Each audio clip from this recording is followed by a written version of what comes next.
अस्सलामुअलैकुम। Construction advice के page से राना मुर्तज़ा आपकी खिदमत में हाज़िर है।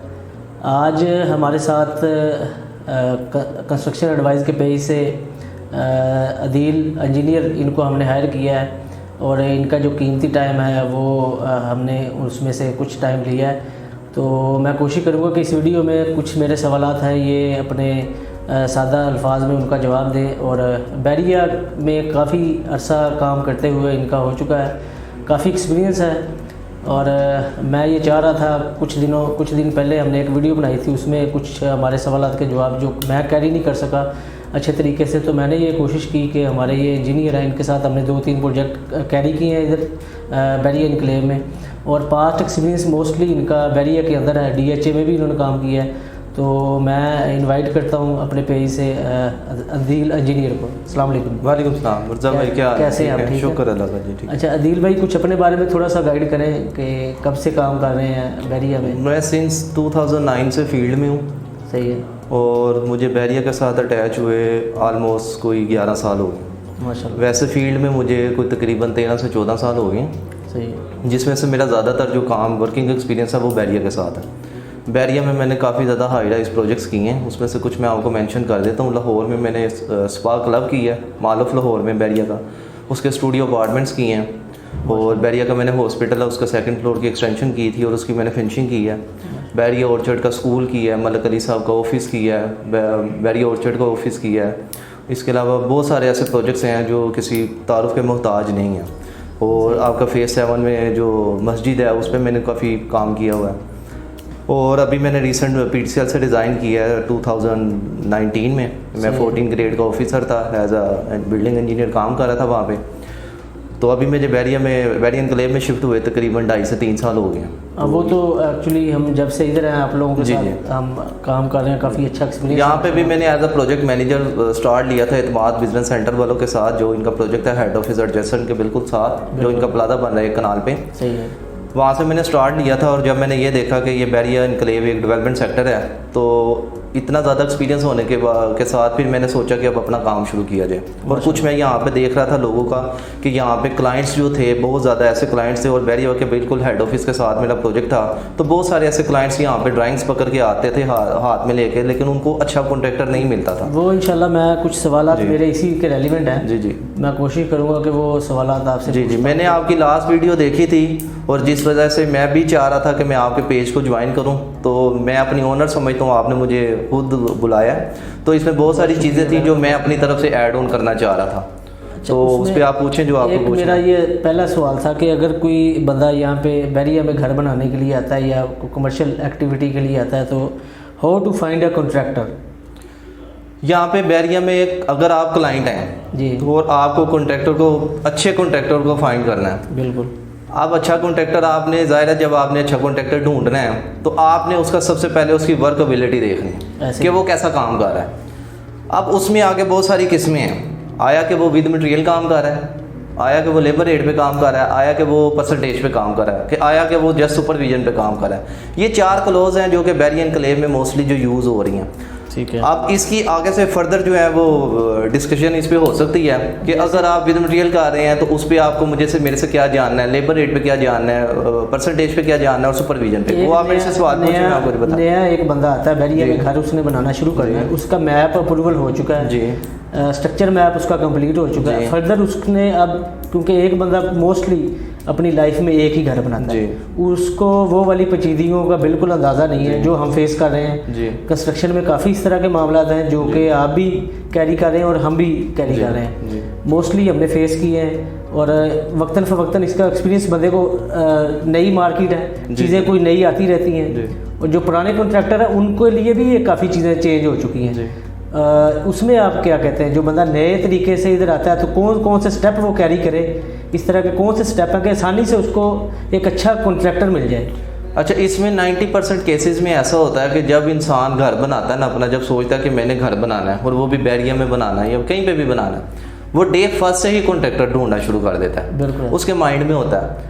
लेकिन बैरिया के अंदर अगर आप काम कर रहे हैं तो ये बिल्कुल मुख्तलिफ हो जाता है कि आप बाहर वाले कॉन्ट्रैक्टर को लें और बैरिया के अंदर काम करें, क्योंकि बाहर वाला कॉन्ट्रैक्टर बैरिया के SOPs को नहीं समझता और वो बहुत सारी ऐसी गलतियां करता है कि जिससे मालिक को, ओनर जो होता है, क्लाइंट होता है, उसको बहुत ज़्यादा लॉस होता है। अब उसमें क्या चीज़ है कि अगर आपने बैरिया के अंदर से कॉन्ट्रैक्टर को हायर करना है तो यहाँ पे कंपटीशन बहुत ज़्यादा है। उस कंपटीशन में चीज़ें हैं कि अगर आप एक लेट्स सपोज कि अगर आपका कनाल का घर है या 10 मरले का घर है, बड़ा काम है, आप लेबर रेट पे कॉन्ट्रैक्टर को हायर कर रहे हैं।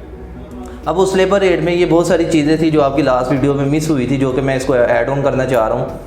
उसमें जब आप लेबर रेट के काम को जांच रहे होते हैं, उसकी मुख्तलिफ साइट्स पे जा रहे होते हैं, वैल्यूएशन हम किस तरह, हाँ, उसमें जब आप मुख्तलिफ साइट्स पे जा रहे होते हैं तो आप उसका सबसे पहले काम देखते हैं जी उसका शटरिंग का काम कैसा हुआ है। सही है। उसमें फिर उसके बाद आप देखते हैं जी उसकी शटरिंग के अलावा चुनाई का काम उसका कैसे हुआ है। ये 2 बेसिक काम है जो देखते हैं।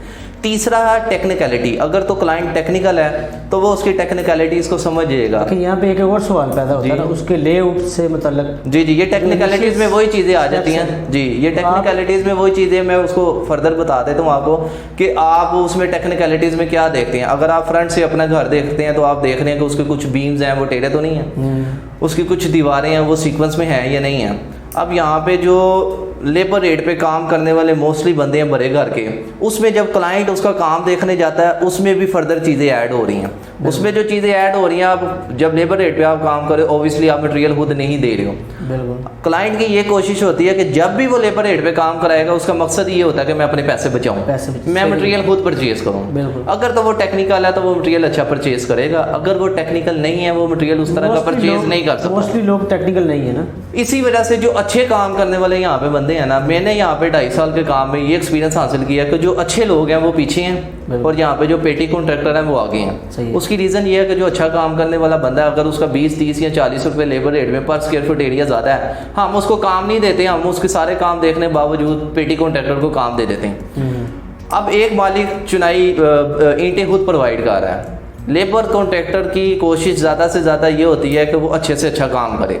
अब एक अव्वल ईंट है उसकी चुनाई का मेयार ही और होगा, एक सेकंड क्लास ईंट है उसकी चुनाई का मेयार ही और होगा। आप उसको ये तो जांच लेते हैं जी इसने चुनाई अच्छी नहीं की, मटेरियल पर डिपेंड। क्या आपने क्लाइंट ने ये कभी कोशिश किया कि क्लाइंट से पूछिए आपने इसको मटेरियल प्रोवाइड अच्छा क्यों नहीं किया? इसके बारे में भी मेरा एक छोटा सा सवाल था कि मटेरियल को कैसे जांचा जा सकता है? कोई कॉन्ट्रैक्टर या आपका जो सिविल इंजीनियर कॉन्ट्रैक्टर आपने हायर किया हुआ है या एक्सपीरियंस बंदा जो हायर किया, वो इसमें आपकी कोई हेल्पफुल साबित हो सकता है? जी बिल्कुल हो सकता है। मटेरियल की कॉस्टिंग में, मटेरियल को परचेज करने में या अच्छे मटेरियल, क्योंकि जैसे ही हम लोग, मैं खुद फेस कर रहा हूँ चीज़ें, आप भी माशाल्लाह से एक्सपीरियंस रहा है, आप बैरिया लाहौर में काम करते रहे हैं, लाहौर और यहाँ पे फ़र्क है, इन्वायरमेंट का फ़र्क है। यहाँ पे कुछ ब्रिक्स इस तरह की हैं कि वहाँ पे नहीं है, और उस एंगल, वो वाले जो एंगल है उसको आप किस नज़रिए से देखते हैं? इसमें कौन सी ऐसी चीज़ें? अच्छा, इसमें डे फर्स्ट में यही चीज़ है कि अगर तो आप टेक्निकल कॉन्ट्रैक्टर, लाइक अगर आप घर आपने एक दफ़ा ही बनाना है, तो अगर आपने घर बनाना है उसमें 2 चीज़ें हैं। अगर तो आपने टेक्निकल बंदे से काम नहीं करवाना तो आप एक सिविल इंजीनियर या DI सिविल इंजीनियर आप हायर कर लें अपने घर के लिए, वो आपका बहुत ज़्यादा फ़ायदेमंद साबित होगा। बेशक वो ज़्यादा एक्सपीरियंस ना हो, लेकिन उसने बहुत कुछ ऐसा पढ़ा होता है कि जो आपको मटेरियल्स को जांचने में वो आपको बहुत ज़्यादा हेल्पफुल साबित होगा, जो कि पेटी कॉन्ट्रैक्टर नहीं हो सकता, वो टेक्निकलिटीज़ को नहीं समझ सकता। दूसरी चीज़ कि जब आप घर बना रहे हैं तो कोशिश ये करें कि जो बैरिया में मैंने देखा है आजकल कि जब आप घर बनाते हैं, किसी भी आप बंदे से कहते हैं कि यार मुझे घर का एस्टीमेट दो और मुझे मटेरियल का बताओ कि मैं इसको कैसे पूरा करूं, कि मेरी ईंटें कितनी लगेंगी, मेरा सीमेंट कितना लगेगा। अब यहाँ पे ये है कि यहाँ पे एक सादे पेपर के ऊपर जो पेटी कॉन्ट्रैक्टर हैं वो लिख के दे देते हैं जी आपका इतने बैग लगेंगे, इतना सीमेंट लगेगा। यहाँ पे एक हमारी टेक्निकल वर्ड यूज़ होता है कि हम BOQ बना के देते हैं, जिसको कहते हैं बिल ऑफ क्वांटिटी। वो मैं ये करता हूँ कि अगर मैं किसी क्लाइंट को काम करने के लिए पहला जो मेरा स्टेप होता है, मैं उसको फ्री ऑफ कॉस्ट में BOQ बना के देता हूँ। उस BOQ के अंदर stepwise foundation, ground floor, first floor, मम्टी, बाउंड्री वॉल्स, एक्स्ट्रा का जो काम है शेड्स का, वो सारी चीज़ें मैं उसके अंदर स्टेप वाइज मेंशन करता हूँ कि उसकी ये ईंटें लगेंगी, ये सीमेंट लगेगी, ये सारा कुछ। फिर उसको मटेरियल मार्केट में उसके अंदर क्लॉज के अंदर लिखा जाता है कि जब आपने मटेरियल परचेज करना है, मैं अपनी तौर पे आपके साथ जाऊँगा और आपको अच्छे से अच्छा मटेरियल मार्केट से प्रोवाइड करके दूंगा।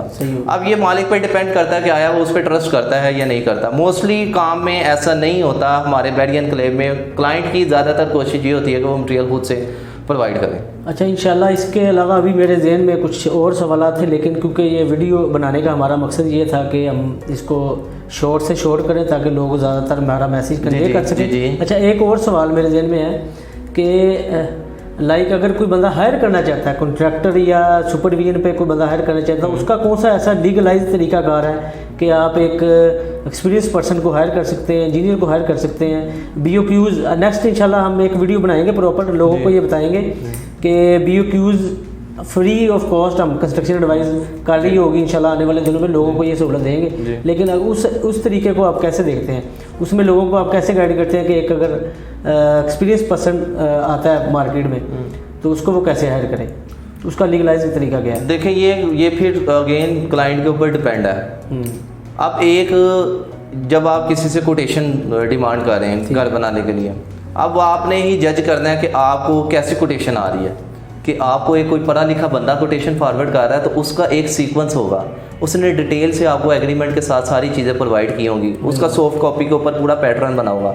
जबकि अदर साइड पे आप अगर उसके रेट से नीचे चले जाते हैं, क्लाइंट की जो कोशिश होती है और वो नीचे चला जाता है क्लाइंट, तो फिर उसको वही सादे पेपर के ऊपर चीज़ें मिलेंगी। तो वहीं से आप उसको जज कर सकते हैं कि ये पढ़ा लिखा बंदा है, टेक्निकल बंदा है, सिविल इंजीनियर है, काम को समझता है, चीज़ें समझता है, तो वो आपको वहीं से सारी जजमेंट हो जाएगी। यहाँ पे 90% लोग जो काम कर रहे हैं वेरिया के अंदर, मैंने तो खुद भी ऑब्जर्व किया, देखा है, वो सारे के सारे अनएजुकेटेड, पढ़े लिखे कम हैं, उनको इन चीज़ों का पता ही नहीं है, कैलकुलेशन के हवाले से तो बिल्कुल नहीं आइडिया वो, लेकिन उनके पास एक्सपीरियंस है और लोग लो बजट में उनको हायर कर लेते हैं। लेकिन इधर भी मेरा आपसे ये सवाल है कि इसमें भी ऐसा नहीं है। यहाँ पे बहरिया एनक्लेव में जब ज़ाहिर बहरिया में घर बनाना कोई एवरेज लोग यहाँ पे घर नहीं बना सकते। इसमें मोस्टली जो लोग हैं वो हमारे अच्छे अदारों से पढ़े लिखे लोग हैं, पढ़े लिखे लोग आते हैं। जब से मैं आया हूँ मैंने तो ये देखा है कि जब से अगर मैं आया हूँ, अगर मेरे पास 10 क्लाइंट आए हैं तो उसमें से 2 क्लाइंट तो मुझे लाजमी काम देते हैं, क्योंकि जो इस चीज़ को समझता है कि मैंने एक दफ़ा ही घर बनाना है और मैंने उसमें रहना है और मैंने एट दी एंड तक उसको अच्छा बनाना है, सही है। तो फिर वो जो लोग होते हैं वो आपको काम देते हैं, वो समझते हैं चीज़ों को, वो फिर इन पेटी कॉन्ट्रैक्टर्स के पास नहीं जाते, जो चीज़ों को समझते हैं वो ये करते हैं। बहुत शुक्रिया आदिल भाई, आपने अपना कीमती टाइम हमें दिया है और इंशाल्लाह कोशिश करेंगे कि नेक्स्ट इस तरह की इन्फॉर्मेटिव वीडियोज़ लेकर आपकी खिदमत में हाज़िर हूँ। और कुछ नेक्स्ट हमारा प्लान है वो इंशाल्लाह फर्दर मज़ीद हमारी नई वीडियो में आप देख सकेंगे। आज तक के लिए इतना ही काफ़ी है, थैंक यू। मैं इसमें फर्दर एक और चीज़ ऐड करना चाह रहा हूँ, क्लाइंट्स के लिए एक और चीज़ ऐड करना चाह रहा हूँ कि क्लाइंट्स को मैं ये सिर्फ गाइड करना चाह रहा हूँ कि देखें, जब आप अपना घर बना रहे हैं तो आप ये कोशिश करें कि जब आप मार्केट से कोटेशन ले रहे होते हैं, ये मैं तकरीबन हर क्लाइंट को बता रहा हूँ कि जब आप कोटेशन ले रहे होते हैं और आप कॉन्ट्रैक्टर को फाइनल कर रहे होते हैं, तो आपने सिर्फ कॉन्ट्रैक्टर को नहीं देखना, आपने जिस कॉन्ट्रैक्टर जिस बिल्डिंग पे काम कर रहा है, जिस घर में काम कर रहा है, उसके ओनर को भी देखना है, उसको भी जांचना है। सही है, क्योंकि लेबर रेट और विद मटेरियल काम करने में 2 अलग चीज़ें हैं। लेबर रेट पे जो कॉन्ट्रैक्टर है वो खुद से प्रोवाइड नहीं कर रहा होता चीज़ें और लोग उससे पीछे हो जाते हैं कि इसने काम अच्छा नहीं किया, जबकि वो ये नहीं देखते कि जो क्लाइंट जिसका वो घर बना रहा है उसने उसको सामान अच्छा प्रोवाइड नहीं किया। तो ये मेरी दरख्वास्त है कि क्लाइंट से कि ये चीज़ें जो हैं ये अपने माइंड में ज़रूर रखें। Thank you so much. Thank you Adil भाई, शुक्रिया। इंशाल्लाह नेक्स्ट वीडियो में आप लोगों के साथ हाज़िर होंगे। अल्लाह हाफिज़।